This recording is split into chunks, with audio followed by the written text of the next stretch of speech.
بسم اللہ الرحمن الرحیم۔ آج ہمارا عنوان ہے محراب نبوی۔ دوستوں سے التماس ہے کہ میرے چینل کو سبسکرائب فرمائیں اور بیل آئیکن دبا دیں۔ سعودی عرب میں زیارت کے قابل دید مقامات میں مسجد نبوی کی نمایاں ترین قابل دید مقامات بہت اہمیت رکھتے ہیں، اور مسجد نبوی کے قابل دید مقامات میں المحراب النبوی ایک خاص وہ مقام ہے جہاں کھڑے ہو کر آج بھی امام نماز کی امامت کراتے ہیں۔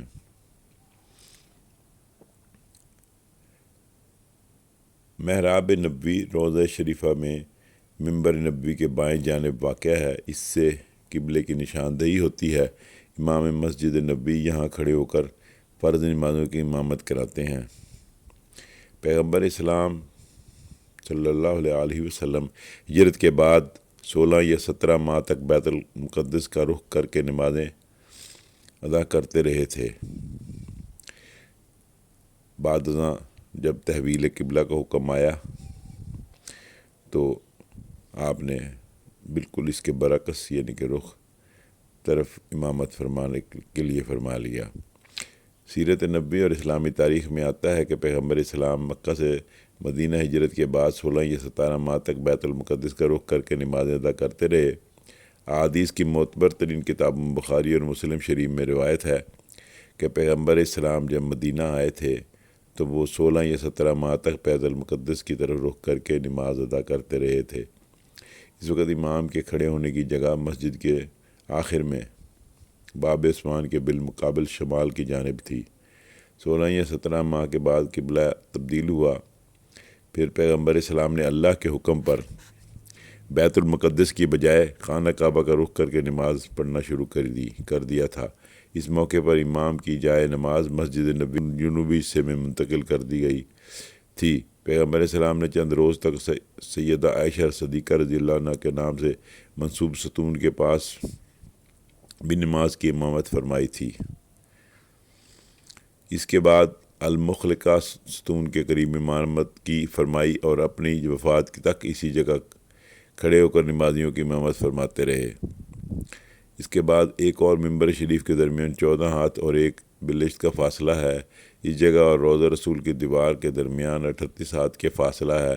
اس کے اور قبلے کی دیوار کے درمیان راہداری واقع ہے۔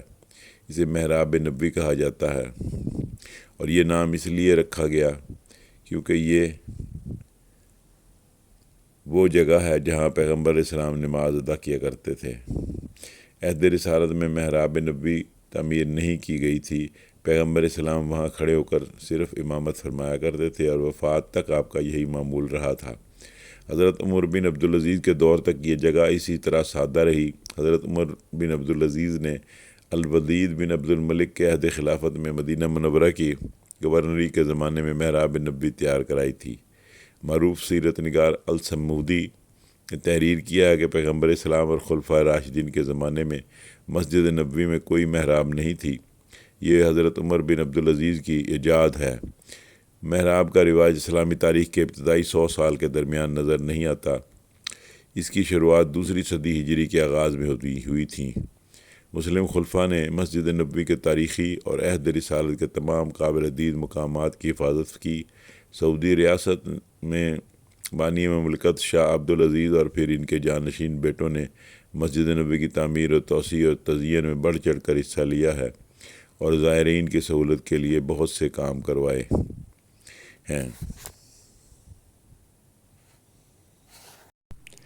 العربیہ نیٹ کے مطابق مسجد نبوی محراب کی تاریخ 888 ہجری کے دوران سلطان قائتبائی کے عہد سے شروع ہوتی ہے، اور شاہ فہد بن عبدالعزیز نے 1404 ہجری میں اس کی مرمت کرائی۔ اس وقت اس کے سنگ مرمر رنگوں میں ٹوٹ پھوٹ واقع ہو چکی تھی۔